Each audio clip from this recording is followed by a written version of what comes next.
I will never forget the Lucienne Twins. Even after 10 years, they are still fresh in my memory. Too fresh. It was my first year of teaching when they were in my class. My fresh college diploma was framed on my desk, and I had placed a signed picture of my favorite professor, now deceased, on the wall behind me. In cursive, it read, "To Mary, my brightest, that you may teach the world." I watched over my kindergarten class as if they were my own children, but the Lucienne Twins were my favorite.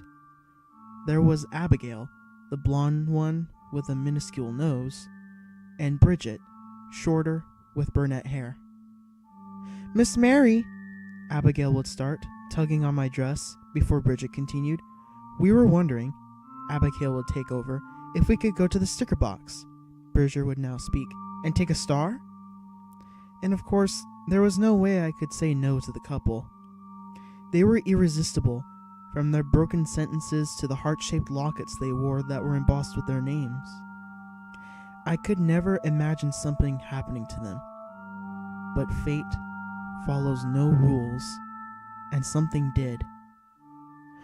Word about the car crash spread around the school faster than an ambulance could reach the hospital.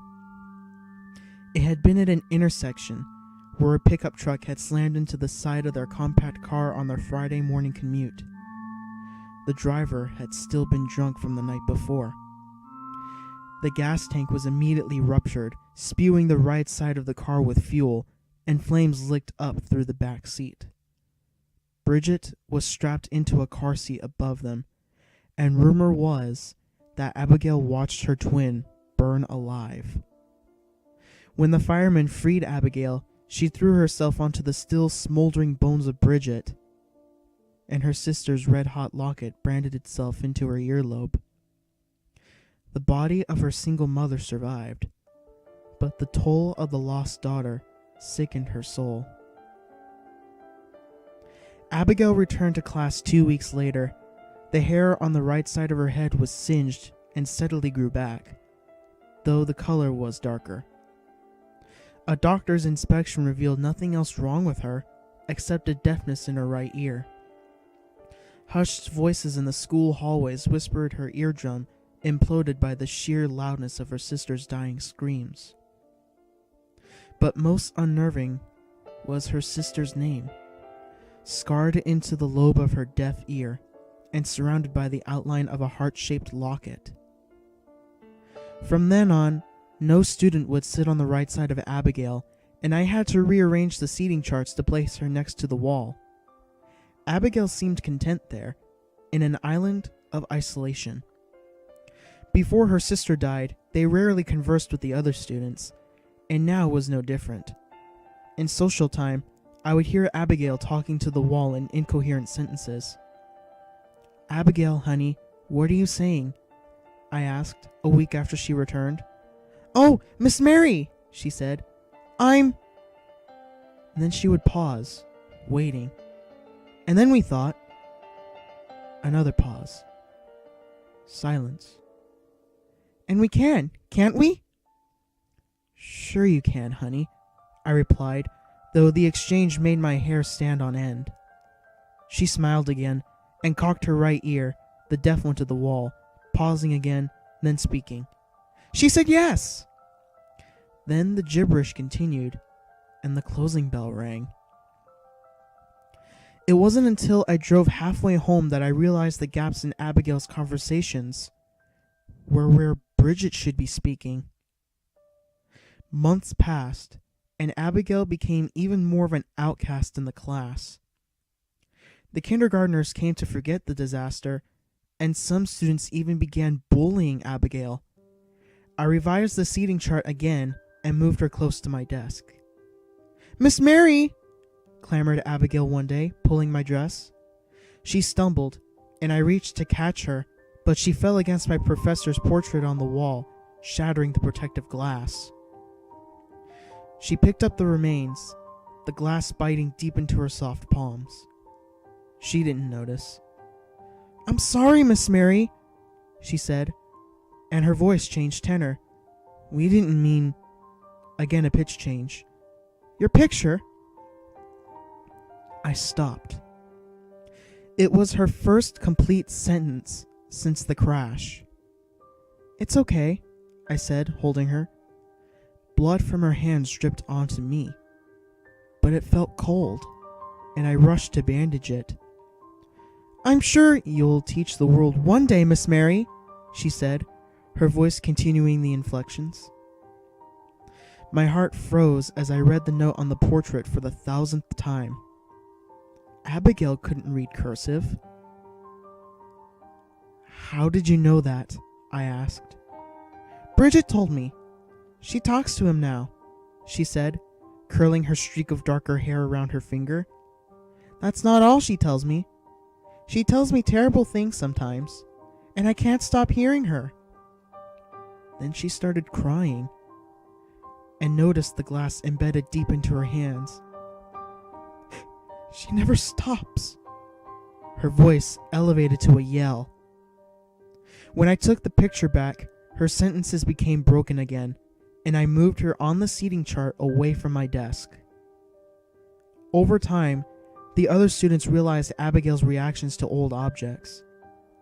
They'd bring her in things that they found in the attic, artifacts their grandparents owned, and watched as she cocked her right ear and her sentences became whole or broken when she held them. It became a game to them, listening to the stories she made up, but the effect took an obvious toll on her, and she soon started wearing gloves, even in the dead heat of summer. One boy, larger than the others, a brute known for his bullying, liked the look on Abigail's face as they pushed artifacts into her squirming palms. He was the quickest to see the fear that she felt when they once gave her an old bullet shell, and ran home afterwards to find an old box in his basement his parents forbade him to open. Inside was his great-grandfather's Nazi uniform, a warden at a concentration camp, and he twisted off one of the buttons. The next day, he found Abigail on the playground and pinned her against the chain-link fence. He ripped off the gloves and forced the button into her hand, tightly closing her fingers about it. When she began screaming, he only laughed and closed the fist tighter. I reached them too late. When I pulled the boy off her, she was sobbing uncontrollably, both her hands locked into fists.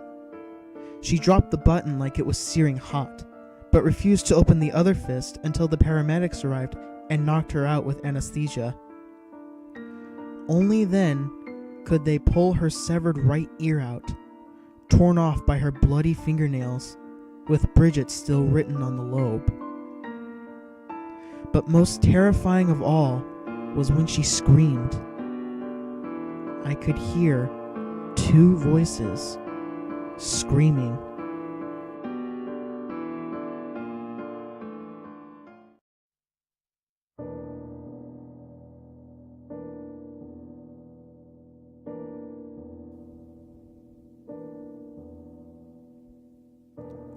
I wish I could say that was the last I had ever heard of the Lucienne twins. I wish Abigail's story ended with the months she spent at the psychiatrist's office after the incident. But wishes rarely come true, and this was no exception. Abigail never came back to the school that year.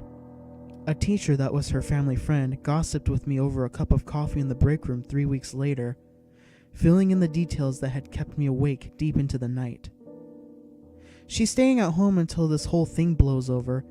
3 times a week she goes to counseling, though she won't talk to anyone and only eats if you put 2 plates in front of her. If you ask me, she was an accident waiting to happen. Poor thing. Her grandfather was just diagnosed with terminal cancer now too, and the doctors were able to sew the ear back on. Can you believe that? Apparently you can barely tell it even came off. Miraculous. Miraculous. I'm not sure if that was the appropriate word, or if they should have sewn it back. At the end of the year, the school board informed me that I would be moving to another school, a smaller institution for brighter children. I accepted, not because the pay was better, but because I knew it was their kind way to fire me. I could hear their whispers that I was the one who made the freak crack. So I packed away my things and was admitted into Carrie's School for the Gifted. There were no current openings for kindergarten teachers, so I taught second grade. My first year went by smoothly, and I received a small bonus at the end for my students' high test scores. When I returned from the summer to start my second year, 19 out of the 20 desks were filled by young children, their fresh crayons tucked away in pencil bags that still smelled like Walmart. I smiled at them and introduced myself, writing my name on the board as I talked. "Hello, class. My name is Mary Watkins, and I'll be your new second grade." Behind me, the classroom door opened, and I heard the footsteps of 2 students enter. The smile froze on my lips, and my marker jumped across the board as I heard her voice. "Hi, Miss Mary." I turned. Abigail stood alone in the center of the room. Her silver locket dangled from her neck. Bridget was still burned into her right ear, which looked as if it had never been missing. "We missed you."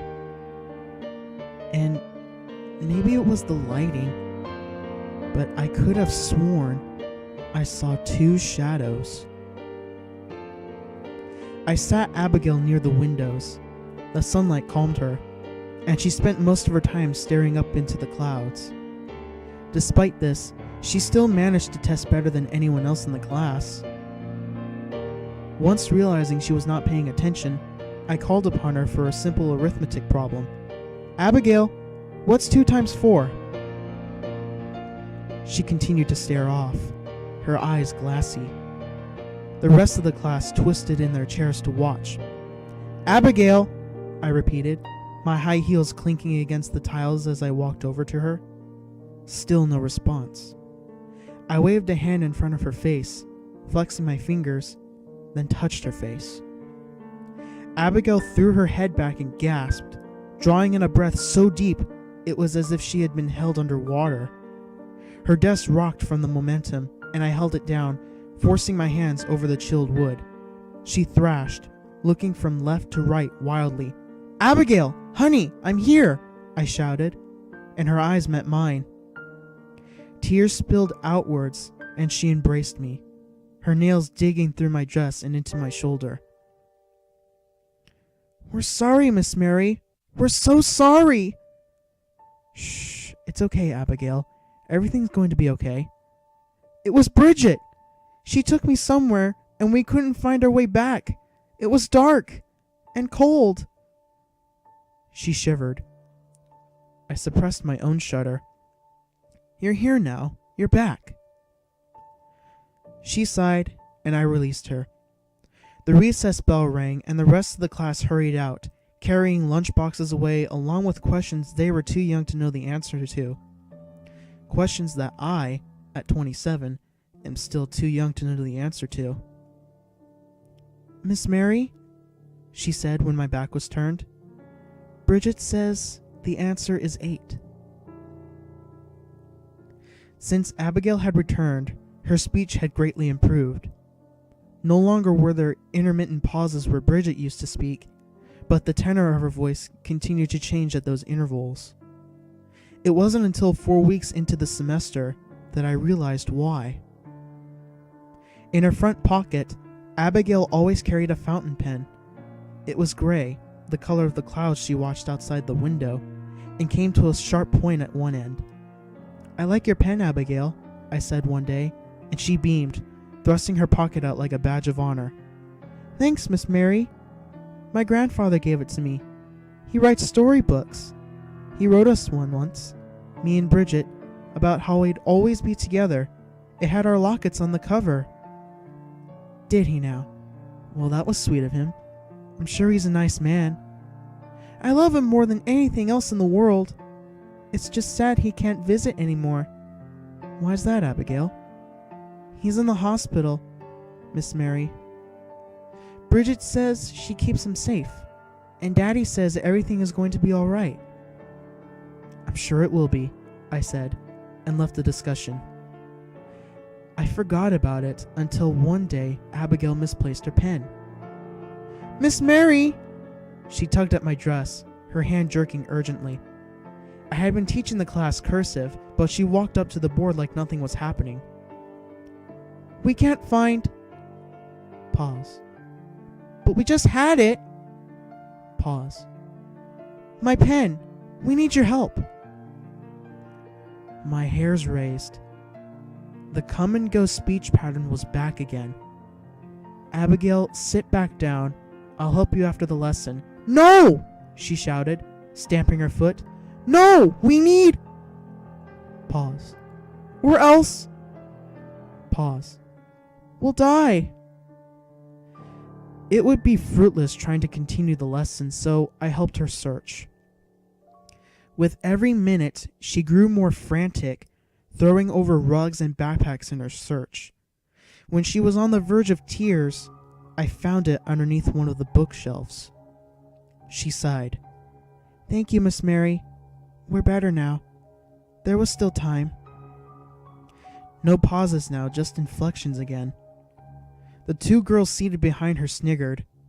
One was Natalie, a redhead with freckles peppered across her face, and the other was Jane, whose shoes were always shiny and school supplies always new. The week before, I had caught them poking Abigail during class, much to her distress. I continued my lesson and instructed the students to write a sentence of their choice in cursive. Abigail took the cap off her pen and, for the first time, used it to write an assignment. She took her time, eyes furrowed in concentration as she worked. The rest of the students had left when she finished. She looked it over carefully, making adjustments for a full 10 minutes before she turned it in. I let her work. Even after the transpired events, I had grown to love Abigail, and her dedication made me proud. I wanted to see what her handwriting would produce. "You worked a long time on that, Abigail," I said as she walked up to my desk. "I wanted it to be perfect, Miss Mary. This pen writes so beautifully. I love the ink. It's the most pretty blue, and it sparkles in the light." "It certainly is. Go home now, Abigail. Your family will be waiting." The sheet was blank. There was no blue ink. She picked up her bags and headed out the door. She could walk home from this school, and I hadn't seen her parents drive her over in over a week. When she was gone, I looked at her paper. I held it up to the light and could see the scratches the out-of-ink pen had made against the lines. Abigail belongs to me. Just before lunch the next day, Abigail's pen went missing again. We searched for 15 minutes, and each passing second her panic became more evident. It wasn't under the bookshelf, or under the rug, or in her backpack, whose contents she had strewn across the floor in rage. She shook, wrapping her hands around her face and pulling her hair. Behind her, I saw Natalie and Jane share a knowing look. A flash of gray gleamed from Natalie's pocket. "She's such a baby! Baby, baby, baby!" taunted Natalie as I took the pen from her. The shrieks had already begun by the time I brought it to Abigail. She grasped it, her knuckles bone white, and for a moment all was silent. "It's too late. He's gone," she whispered, and looked me dead in the eyes. "He's gone." Then she screamed so loud that I had to cover my ears and feared the windows would rupture. "Baby!" shouted Natalie, putting her hands on Abigail's desk. Her voice was drowned out. Abigail threw the pen as hard as she could at the board. It ricocheted, bouncing at an impossible angle, flying up above my head and slamming point first deep into Abigail's desk, straight through Natalie's right hand and pinning it to the wood. It was so embedded that I couldn't remove it, and Natalie had to wait 15 minutes for the paramedics to arrive until she could move. They rushed her to the hospital, and the school board suspended Abigail for 2 weeks.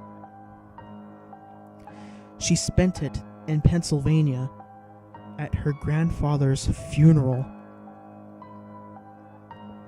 The day of the accident he had died, and the doctor marked the time of death in thick blue ink at 11:44 a.m.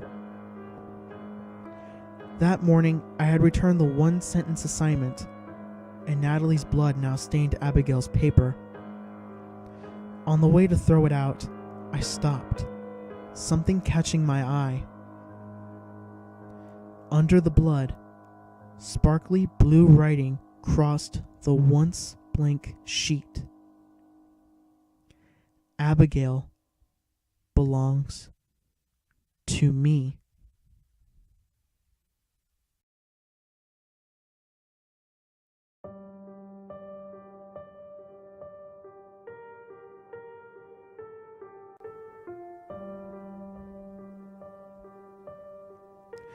The most disturbing thing about Abigail wasn't her queer tendencies or her morbid past. It was her innocence. It was that she didn't know that anything was wrong with her life. The end of the year was near. The children grew antsy in their seats as old snow turned into spring blossoms, and final parent-teacher conferences were approaching. I moved Natalie and Jane to the other side of the classroom, but it didn't seem to matter. They avoided Abigail now. Everyone did. She was quieter than she used to be, though she still held half conversations with the wall during social time. And the way she dressed had changed. Sometimes her clothes were too small, and sometimes they matched in ways that just seemed odd, though the pen in her pocket stayed constant. Her hair was different too. She began to wear it in braids and other more complicated styles. I couldn't help but notice that the streak of brown in her blonde hair had grown. "Abigail, honey, I don't think those clothes fit you just right," I said one day. She wore a yellow button-up shirt, but it was so tight that the buttons looked as if they were about to pop off. "See, I told you she wouldn't like it. I wanted to wear the blue one," she said, twitching her right ear. "It looks fine, honey. I just think you might want to wear one that is bigger." "But Bridget said this is her favorite shirt, and I should wear it today because it makes me look pretty." My skin began to crawl. That was when I first realized that she still wore Bridget's clothes, which had not changed since kindergarten. I would have to bring this up at the parent-teacher conference along with many, many other things.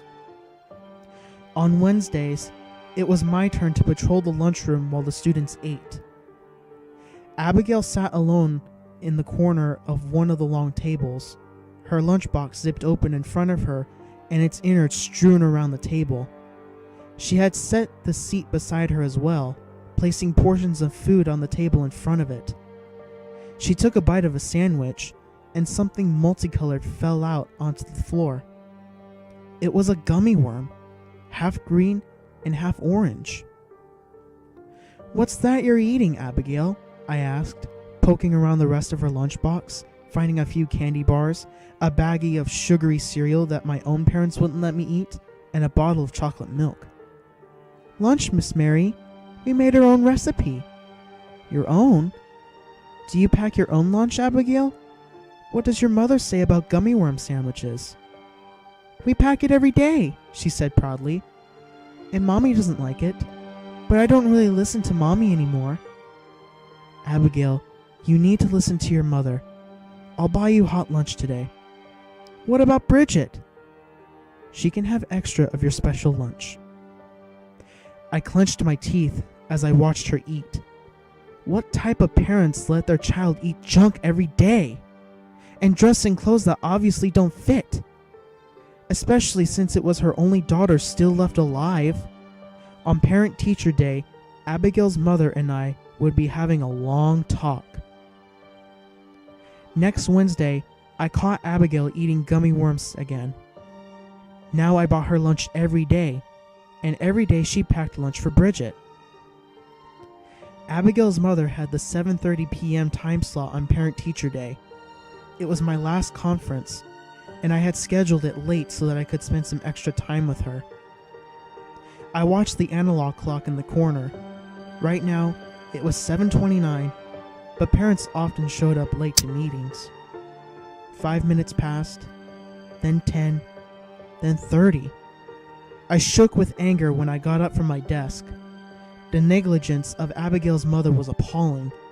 Opening up the directory I kept in my drawer, I ripped out Abigail's contact information. Like it or not, her mother would be having the conference.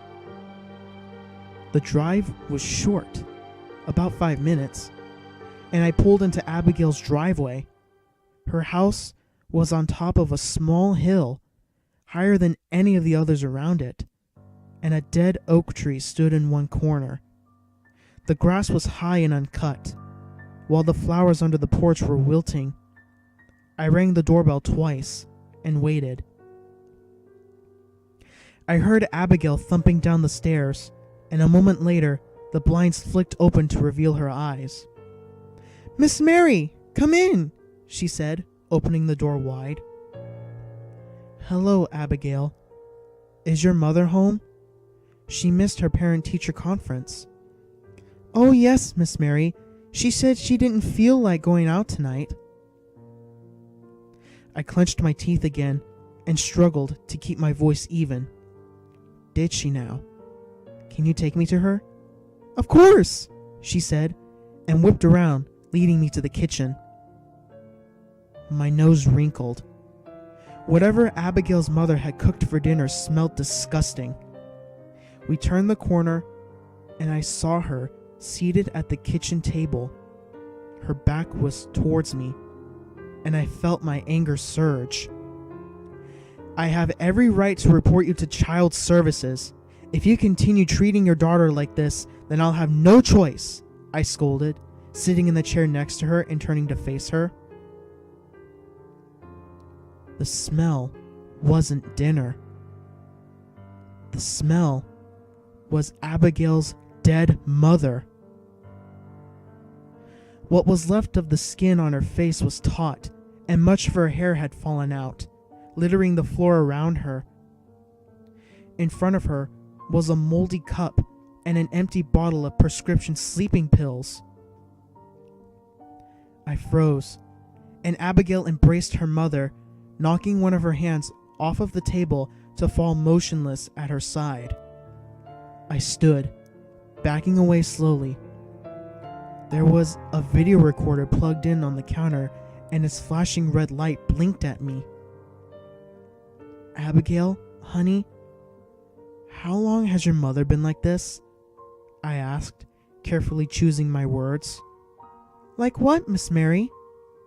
"Here, at this table." "No, dead! How long has she been dead?" My thoughts screamed. "Oh, I don't know. Mommy still gets up every once in a while, but she stays in the kitchen a lot more than she used to, and she's been sitting in my seat during dinner." She pouted, crossing her arms across her chest. A fly buzzed around her mother's head, but she didn't notice. She was busy holding her mother's shriveled hand. "Abigail, how about you give me a few minutes alone with your mother? Go watch TV in the other room." "Okay, Miss Mary." She left, and I waited until I saw the blue-green glow of the television before flipping open the video recorder. In the corner, the last recorded date flashed, and I counted back the days. 37. My God, I thought, and pressed play. The screen flickered to life, and Abigail's mother's face materialized. Her eyes were puffy, and tear tracks from her mascara streaked down her face. I recognized Bridget's old locket in her hand. "I can't do it anymore," she said into the camera. "It's too much. I'd be able to take it without my dad's death, or the things that are happening. I think I'm going crazy. But Abigail, something's happening to Abigail. Something's wrong. and I can't live to see it happen. Abigail, she called, and Abigail came into the picture. Her mother held 2 cups. Abigail, I made you some juice. Would you drink it with me? But Mommy, Bridget wants a glass too. Of course she does. And I saw fear cross her face. Here, drink up. Are you okay, Mommy? Yes, everything's fine. Drink all of it. I put some vitamins in there. Bridget says this is hers. Just drink it. And at that moment, Abigail's voice changed, and the recorder's lighting changed. Maybe it was the lighting, but Abigail's hair looked darker than before. Okay, Mommy. I saw her drink it and heard the empty cup hit the table. Where's mine? She asked. You just drank it, murmured her mother. Her own medicine was starting to take effect. No, Bridget drank that one. She said it was the sweetest drink she's ever had. I want one too. But her mother was already asleep. Abigail failed to notice, and for the next 15 minutes upheld conversation with her mother. Then the recorder's lighting dimmed, her voice changed, and she looked straight into the camera. Mommy is with me now. She smiled as the recording expired. This explains the mismatched clothes and the lunches. Abigail, I said, calling her back from the other room. What happened to you the night your mother brought you juice? Did you get sick off of it? No, Miss Mary. She never gave me any juice. What have you been eating, Abigail? Who has been doing your laundry? Bridget does everything now. Mother helps me sometimes, and they braid my hair. I shivered. The styles she used were too complicated for her to do alone. Come, Abigail. You're staying with me tonight. Is that okay, Mommy? Said Abigail, cocking her ear. All right, if you say so. I'll be home before dinner tomorrow. Maybe the pills had expired. Maybe her mother forgot to spike her glass. The possibilities ran through my mind as we left behind her house, with the dead oak, the dead flowers, and the dead mother. But in my heart, I could feel what had transpired. And though it terrified me, I knew what I had to do next. I had to adopt Abigail.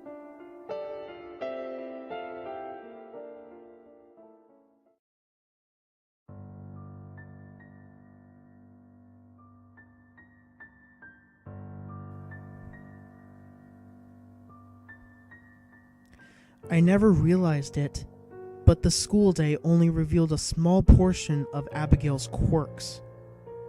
There were small things she did, things so innocuous that they went unnoticed until one day they became far too obvious. Like the way she climbed the stairs. It was as if she held a weight and each step was a struggle. Or how she ate far more than should have been healthy for her age. Or her obsession with anything old. The adoption process went smoothly, especially since the end of the year had arrived and she was no longer in my class. By the end of the week, we returned to her house to collect her things. The local authorities had removed the body of her mother. The videotape was all the evidence they required for her cause of death. There was no funeral since Abigail was her last living relative. As I brought boxes from my car, Abigail rushed to her room, sliding out a chest from underneath her bed and throwing it open. A dozen objects rattled about the inside, and she touched each to make sure it was there. There was a picture so faded that I couldn't make it out. A shoelace, a ring, and a bottle cap among her treasures. And there, among the trash, shined Bridget's locket. Abigail, what are these? I asked, picking up the ring. Don't touch that, Miss Mary. It'll make you sad, said Abigail, pushing my hand down. Why's that, Abigail? I think it's pretty. Pretty things can be sad too, Miss Mary. And that one there," she pointed to the bottle cap, "makes me feel happy. But the ball makes me angry. So angry." She clenched a fist. "Why would you hold it then?" "For their stories. Sometimes I like feeling angry. Bridget likes feeling angry."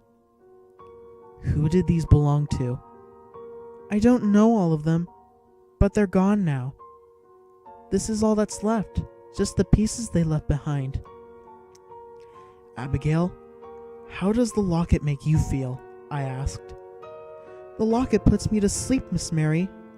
Bridget loves it when I wear it, but I think it makes me sleep too much sometimes." She took the box to my car and put it in the back seat. When she wasn't looking, I took it back to the kitchen and hid it in the cupboard.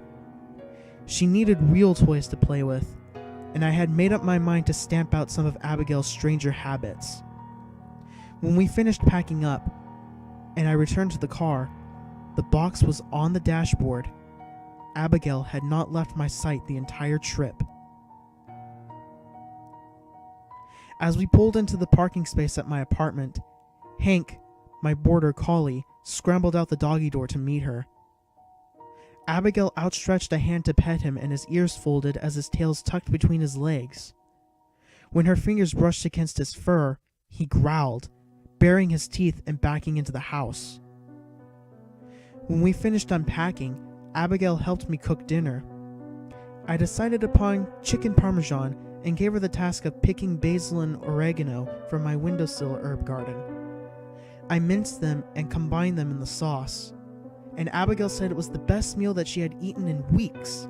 Compared to gummy worm sandwiches, I'm sure that was. After dinner, we listened to the tinkling of a piano from the apartment upstairs.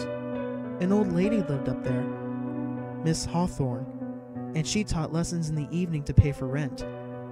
"Can't I learn?" asked Abigail, and immediately I agreed. This was just the hobby she needed. I introduced her to Miss Hawthorne the next day, and the old lady smiled, pinching Abigail's cheek. "She looks just like my own Gabby," she commented, and after we negotiated prices, walked away on her cane. Miss Hawthorne constantly made comments about the past, and often I wondered if she was developing dementia or should have been placed in an old folks' home. For dinner that night, we cooked homemade pizza. When Abigail brought in the herbs, they were already brown instead of green and healthy. "Abigail, you have to pick from the living parts of the plant, not the bits that have fallen off." "I did, Miss Mary." "Here, let me show you how." I walked out onto the balcony, but the parsley and oregano plants were dead. Frowning, I chose thyme instead. Abigail was quick to learn piano. I listened to her from below and heard her notes progress from fumbling to staccato to fluid. After 2 weeks, I signed the $80 check made out to Miss Hawthorne and slipped it through the mail slit. The next time she saw me in the hall, she stopped me. "Mary, your check for the lessons came up a little short." "No, it didn't," I said, hoping not to embarrass her. "We agreed upon $20 per lesson on Tuesdays and Thursdays." "Why, yes, Miss Mary, but I don't do package deals. That's only one person.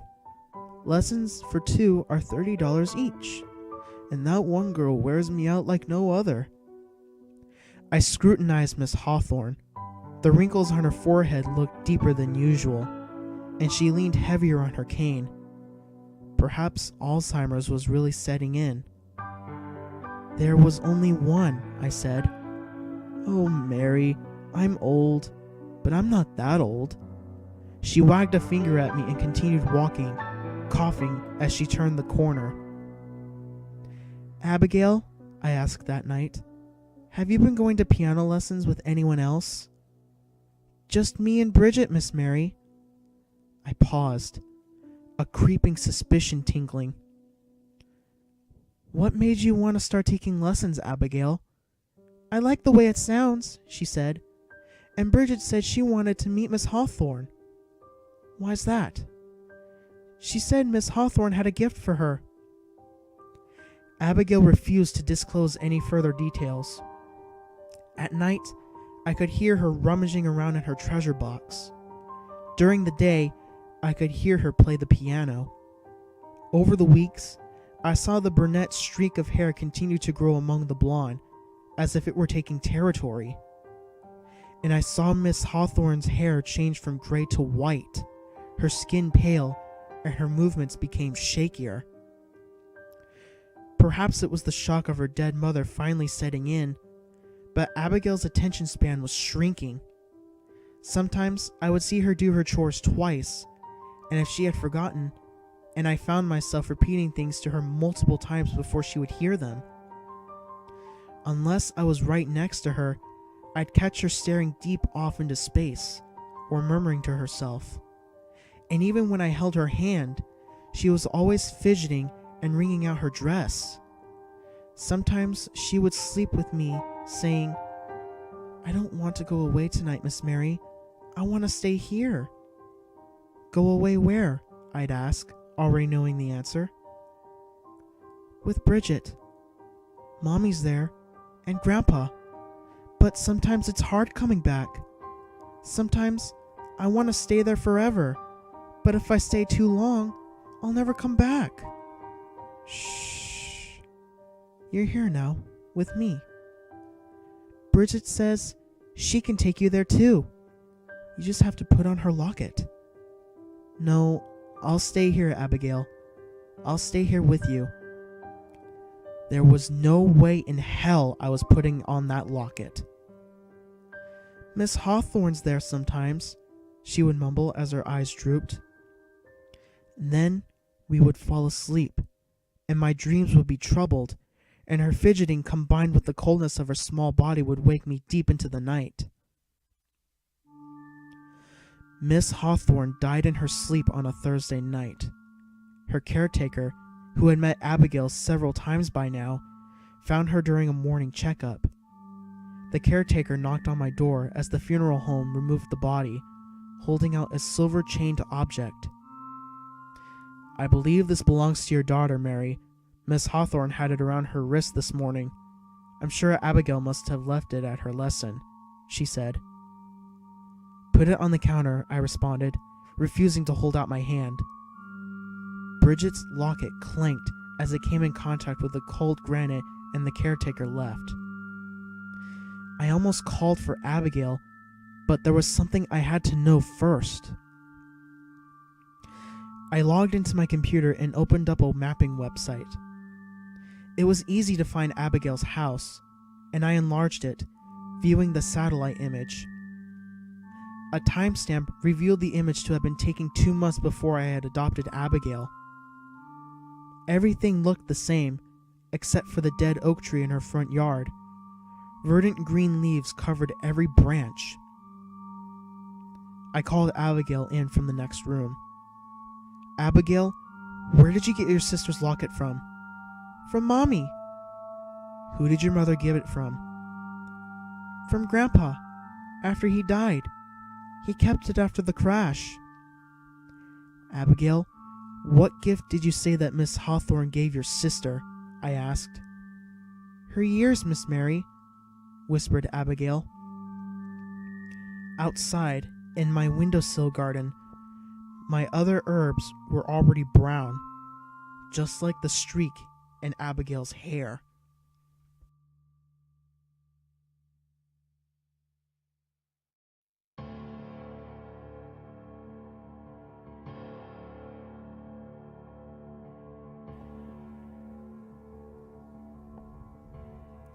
I hid the locket away in my dresser drawer, folded away between 2 folds of socks. 2 days later, Hank was curled under the bed, as if there was a thunderstorm outside, and I found the locket intertwined into the name tag of his collar. Under the bed was dark, but his whiskers looked grayer than usual. I removed it with some gloves and brought it to Abigail.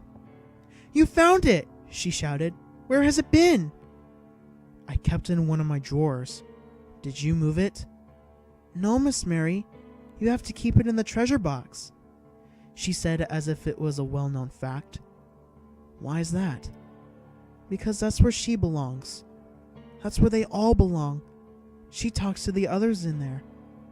"The others?" "Yes, Miss Mary. They're all in there." Then she took the locket and put it back into her treasure chest. And for months, I forgot about it. Until her birthday. I had never celebrated Abigail's birthday as a teacher. It was May 28th, too deep in the summer for her to be in class. She was turning 9, and for her year, before the introduction to double digits, I suggested we throw a party. "Bridget and I would love a party," she exclaimed, and for the rest of that afternoon, rewrote invitations. Abigail insisted we send them to everyone she had met in school since kindergarten, plus some extras. So by the end of the day, there were 70 envelopes around the table. Her party was in a week, so we mailed them the next day, stamped and addressed. I didn't have the heart to tell her, but 65 of the letters were returned in the mail 2 days before her party. Abigail had accidentally added an extra digit to the zip code on them. I hoped that she would have forgotten about the party, but that was all she would talk about. "Bridget's so excited," she said the day before. "Do you think people will bring us presents?" "I'm sure they will," I replied. "She's ready for gifts. We can't wait." "Abigail, I'm not sure how big this party is going to be. I think a lot of people may be out of town." "It's okay, Miss Mary. Bridget says that everyone that she wants to come will be there." Then the day arrived, and the doorbell rang 5 times. First was Thomas, the brute who had forced Abigail to hold the Nazi button in kindergarten. Second was Natalie, followed shortly by Jane, who had stolen Abigail's pen. Fourth and fifth were 2 children I didn't recognize, Riley and David, but Abigail said they were from her 1st grade class. I had heard their names before at night when she cried in her sleep. 5 letters had been sent, and the 5 visitors were here.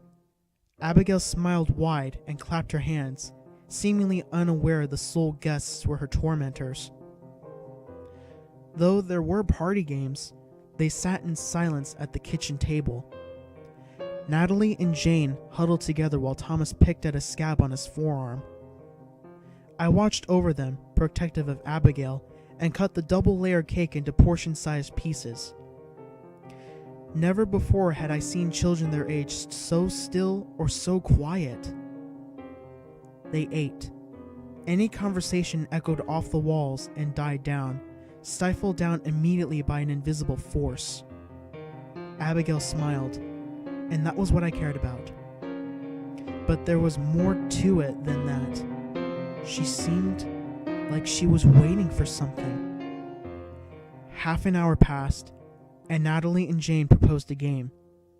Everyone wrote on sheets of paper and cut them up, then mixed them around in 2 bowls. One was for questions, and one was for answers. "I'll go first," said Abigail, and they offered it to her. She reached in and drew out a long question strip and read it aloud. "How many friends will be in your life forever?" Then she pulled out a smaller strip of paper. 5! 5 friends with me.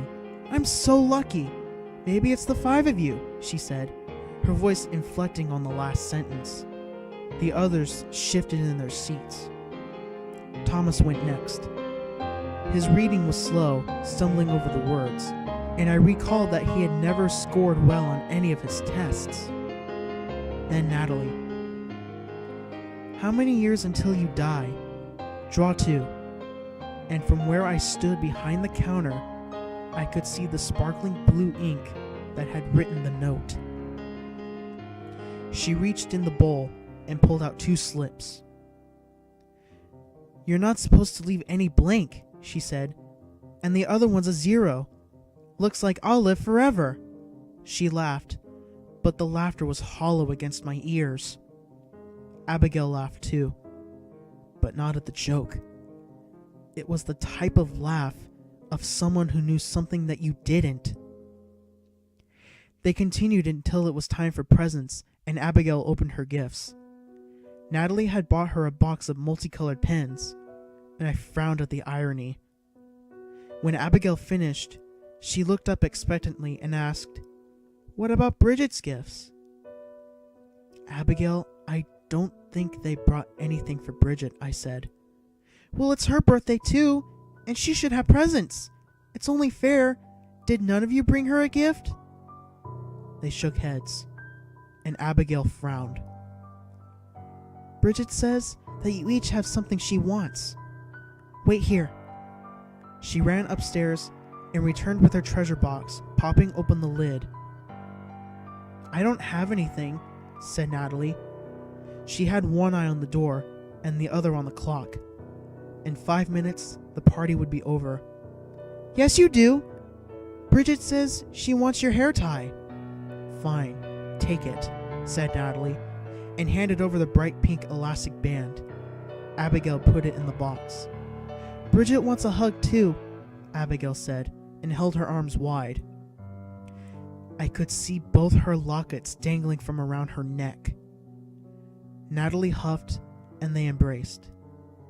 For an instant, Bridget's locket brushed against her neck. She inhaled sharply and backed away. But for a second, Abigail held her. I thought I could hear something like whispers, but then the hug was broken, and Natalie shrunk into the corner. Her eyes looked dimmer, as if something had taken the brightness out of them, and her cheeks blue, as if she had come in from a cold walk.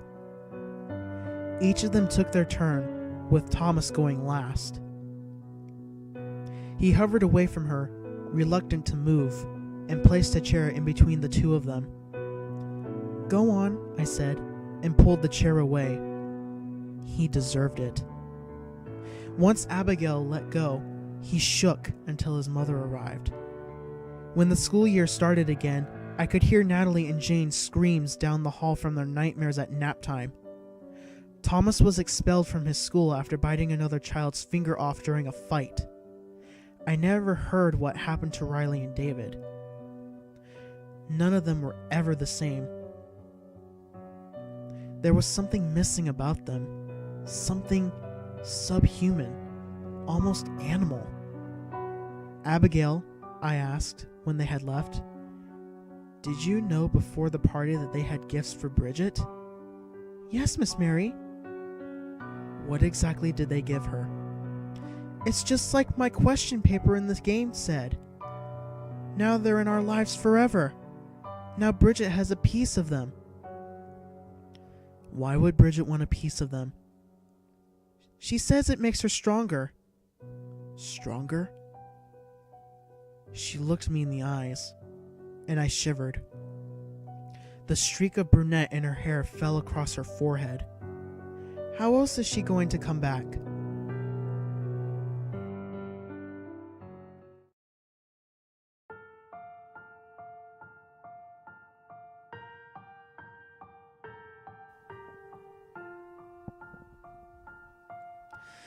I've always loved happy endings, but you won't find one here. And as Abigail said, even sad things can be pretty.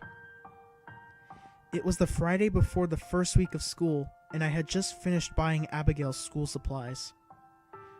There was a new bright red backpack, crayons still orderly in the box, and notebooks with no ink to blemish their pages. Abigail had taken to wearing both lockets now. I never remembered them being magnetic, but now they were stuck together, forming a full heart. I had given up telling her not to wear it, though when I hid it, she scoured the house until she found it. It never took long. It was almost as if she could smell it. I had promised Abigail that I would make her funnel cakes after dinner. They were her favorite dessert, and since I owned a countertop deep fryer, easy to make. While the oil heated and I hand mixed the batter, I heard her muttering to herself behind me. Usually I would ignore it, but by the time I had mixed in the sugar, her voice had increased both in loudness and intensity to the point where she was screaming. "No! There just isn't room! There's no room for two!" "Abigail, honey, what's wrong?" I asked, putting an arm around her shoulder, but she twisted away. "Bridget's not listening to me! She won't listen!" "Hush, Abigail. Everything's going to be all right." "No, it won't!" she shouted. "It won't!" She tugged at the locket around her neck with one hand and cupped the other to her ear. "Both of us won't fit! It won't work!" She punctuated each word with another yank on the silver chain. With a snap, the clasp broke, releasing the locket. The chain entangled itself in her streak of brunette hair, interweaving into the strands as Abigail's screams grew louder. For a full 5 minutes, I worked to free the chain as Abigail struggled underneath me. "She won't let go!" she shouted over and over through her tears. "There's no room!" She calmed down when the locket finally was in my hands. "Abigail, I don't think you should wear this anymore," I said, pocketing it. "I don't want to, Miss Mary, but Bridget makes me." "I'm going to keep this for a while." "Bridget won't like that. Not at all," she said. "Well, sometimes it's about what you like, not what she does." I began pouring the batter into the oil, and the vigorous sizzling displaced the sound of Abigail's sniffs. She wiped the tears away as the first cake finished, and I loaded it with powdered sugar. My shoelace caught against something under the table as I turned away to cook another cake. I tripped, stumbling against the counter and catching myself inches away from the fryer. The tips of my hair dipped into the basin, and a bubble popped to splash scalding oil onto my exposed cheek. I could feel my skin cook, and for years afterward, a red burn splash reminded me of the incident. I wiped myself down with a paper towel and checked my shoelace for what I had tripped on. A silver chain gleamed from my right foot, and Bridget's locket was twisted in and out of the string. I felt my pocket, and there was a hole I had not noticed. The locket must have slipped down the leg of my jeans. "I told you she wouldn't like that," said Abigail, but I ignored her. I turned the fryer on low, even though there was still plenty of batter left. I felt more comfortable with the heat source removed. "She says she's not waiting any longer, Miss Mary," said Abigail, her voice small. "She says she doesn't want to wait any longer." "Shh. It's all right, Abigail. I'll keep the locket with me tonight." We retired to bed not long after, as I wanted Abigail to have a few nights of full sleep before her first day. Something felt off as I fell asleep, but I pushed the thought away. Something always felt off now with Abigail in the house. The barking of Hank from outside my room woke me up. The air was thick with smoke when I sat up, and the particles clawed at my eyes and jammed into my nostrils. I coughed twice before I noticed the telltale orange glow of a house fire beneath my door. An instant later, the fire alarm screamed to life, and I knew I had forgotten to turn off the fryer.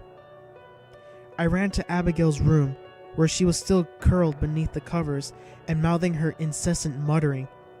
She was harder to wake than usual, and I shook her by the shoulders, softly at first, then violently when she failed to stir. "Abigail!" I shouted. "Abigail!" Her eyes cracked open, and she peered around, dazed. "We're awake, Miss Mary," she said when she caught my eye.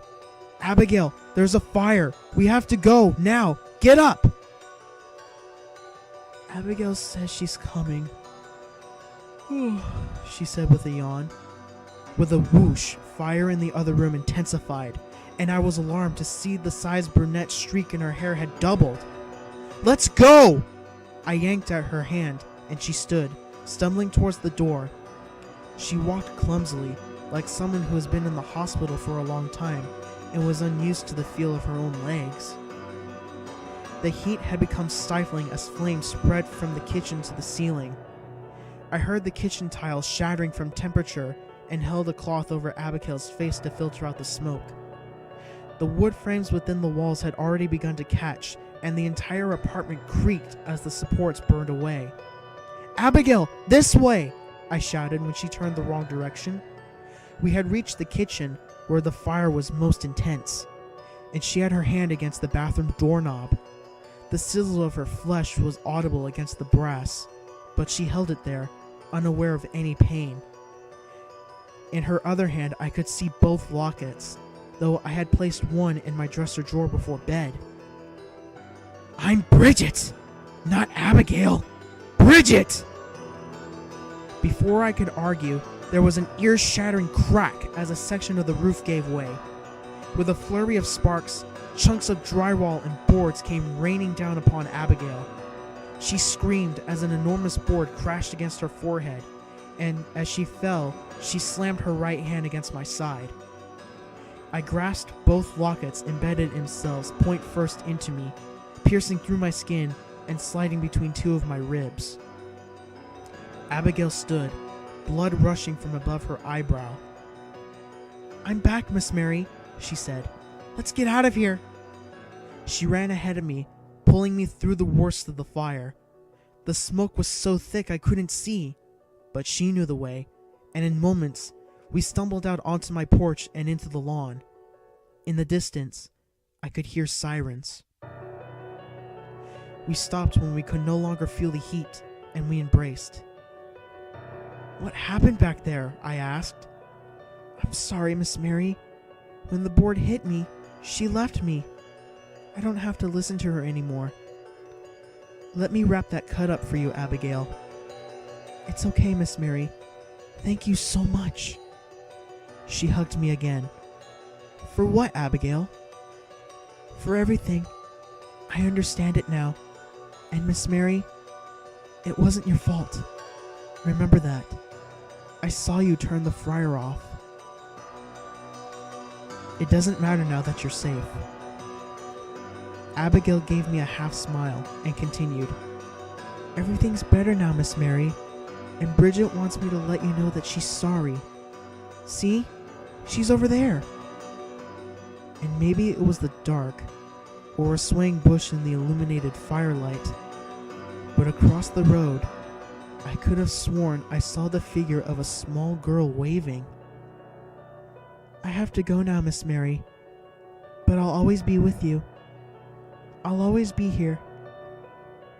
She put a hand against my side where blood was spilling over the lockets. "I hope you don't mind, but I borrowed one of your years to tell you this. Remember, it wasn't your fault." "What are you doing, Abigail?" Leaving to go home. It's dark, but I think I can make it," she said, and yanked the lockets out of my ribcage. I gasped, falling to my knees, and I could hear her saying above me, "See you soon, Miss Mary." But her body was in front of me, and the gash across her head was no longer bleeding. Her eyes were glazed, and no trace of brunette was left in her hair. She had died as soon as the board had hit her head. According to interrogations of the other tenants after the incident, I had carried her dead body from the flames and laid her in the grass before passing out. For weeks afterward, my psychiatrist warned me of the dangers of the fumes within burning houses, and I should let any hallucinations that I may have had go. But Abigail had been too real, and there was still the hole in my side where the lockets had been. And the day after the incidents, I found my first 3 gray hairs in the mirror. I felt the guilt for years afterward, but with time, I came to realize that the fault did not lie upon me. Somehow, I knew. Bridget did not belong in this world, and when she finally gained the strength from all the stolen years and pieces of those who still lived to step into it, fate had cast her back out. Both times, by fire, she had left. The firemen saved what they could from the building. Everything I owned had been destroyed, save for a small wooden box that was completely unmarred in the small guest room. Abigail's treasure box. And when I took it from their hands, I came to know how Abigail had been touched by death. When I held the lockets, I felt the distant echoes of the twins. I felt Abigail's emotions, her misery over her sister's death, and Bridget's envy of her sister's life. But I felt the other objects too. I felt the anger Abigail had felt when touching the baseball, and the sadness of a broken couple in the ring. And I heard the screams of the children from the birthday party and their gifted objects. Abigail was right. When we leave from this world, there are pieces left behind. There were times when I looked into the mirror, I could see the twins' figures behind me, but when I blinked, they disappeared. Or when I would be walking alone and could hear two small sets of footsteps to my side, and would feel a tug against my dress. My side would ache, and I'd clutch the scar where the lockets had been. I'd relive the nightmares Abigail experienced, and would awake to the sound of her muttering. And now, to this day, Abigail's last sentence still rings in my head as I count my gray hairs each morning. "See you soon, Miss Mary."